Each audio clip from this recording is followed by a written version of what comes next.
Hello everyone, मैं प्रदीप कुमार आगाज IAS institute के यूट्यूब चैनल पर आप सभी का स्वागत करता हूं। तो आइए आज के इस वीडियो में हम लोग बात करने वाले हैं यूपीएससी के प्रीलिम्स फैक्ट के बारे में। तो देखिए, आज का जो हमारा प्रीलिम्स फैक्ट का टॉपिक है वो H5N1 बर्ड फ्लू। तो चलिए हम इसके बारे में पूरे विस्तार से देखते हैं। तो देखिए, H5N1 बर्ड फ्लू क्या है, आइए समझते हैं। तो देखिए, H5N1 बर्ड फ्लू एक अत्यधिक रोगजनक जीवाणु है जिसका विश्व स्तर पर तीव्रता से संरक्षण हो रहा है। वर्तमान समय में यह पक्षियों और वन्यजीवों के लिए एक गंभीर खतरा बन गया है। तो चलिए अब हम लोग देखते हैं H5N1 बर्ड फ्लू क्या है, आइए समझते हैं। सबसे पहले हम लोग इसके पृष्ठभूमि के बारे में जानते हैं। तो देखिए, एवियन इन्फ्लुएंजा ए H5N1 अथवा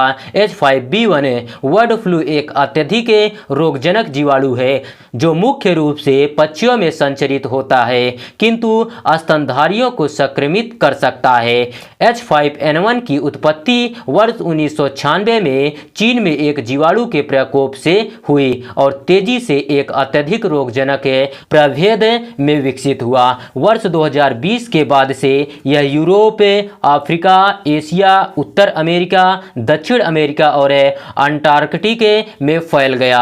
भारत में वर्ष 2015 में महाराष्ट्र और गुजरात राज्य में H5N1 संक्रमण का पहला मामला दर्ज किया गया। तो चलिए अब हम लोग पशुओं पर प्रभाव क्या पड़ेगा, आइए इसके बारे में देखते हैं। तो देखिए, वन्य पक्षी जिनमें कैलिफोर्निया कोंडोर जैसी संकटापन्न जातियां भी शामिल है H5N1 से गंभीर रूप से प्रभावित हुए हैं। इसके प्रभावित होने वाली मुख्य प्रजाति मुर्गी थी। सी लायंस और डॉल्फिन जैसी समुद्री स्तनधारियों को चिली तथा पेरू जैसे क्षेत्रों में बड़े पैमाने पर मौत का सामना करना पड़ा है। उत्तरी अमेरिका में लोमड़ी, प्यूमा, भालू जैसे स्तनधारी और स्पेन व फिनलैंड में फार्म मिंक भी संक्रमित हो गए हैं। तो चलिए अब हम लोग इसके मानव जोखिम और प्रसार कारक के बारे में देखते हैं। तो देखिए, दुर्लभ होते हुए भी मनुष्य मुख्य रूप से संक्रमित पक्षियों के संपर्क के माध्यम से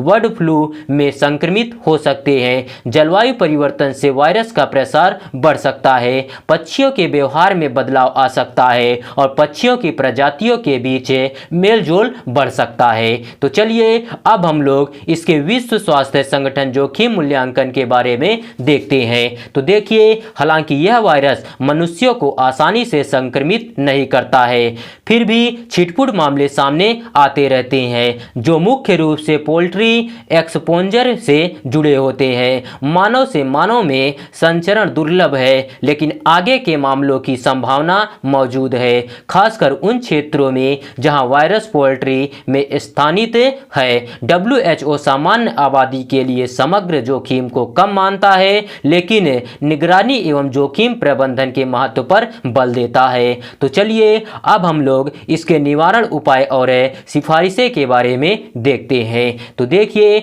WHO जनता को जीवित पशु बाजारों जैसे उच्च जोखिम वाले वातावरण से बचने और हाथ की स्वच्छता का अभ्यास करने की सलाह देता है। बीमार पशुओं की तुरंत सूचना देने और बीमार मुर्गों के सेवन से बचने की सलाह दी जाती है। संक्रमित पक्षियों या वातावरण के संपर्क में आने वाले व्यक्तियों को तुरंत चिकित्सा देखभाल लेनी चाहिए। तो चलिए आज का वीडियो यहीं पर समाप्त होता है। तो देखिए, अगर आप लोगों को इसका PDF चाहिए तो इसका PDF आप लोगों को टेलीग्राम चैनल पर मिल जाएगा। टेलीग्राम चैनल का नाम है आगाज आईएएस इंस्टीट्यूट और टेलीग्राम चैनल का लिंक आप लोगों को इस वीडियो के डिस्क्रिप्शन में भी मिल जाएगा।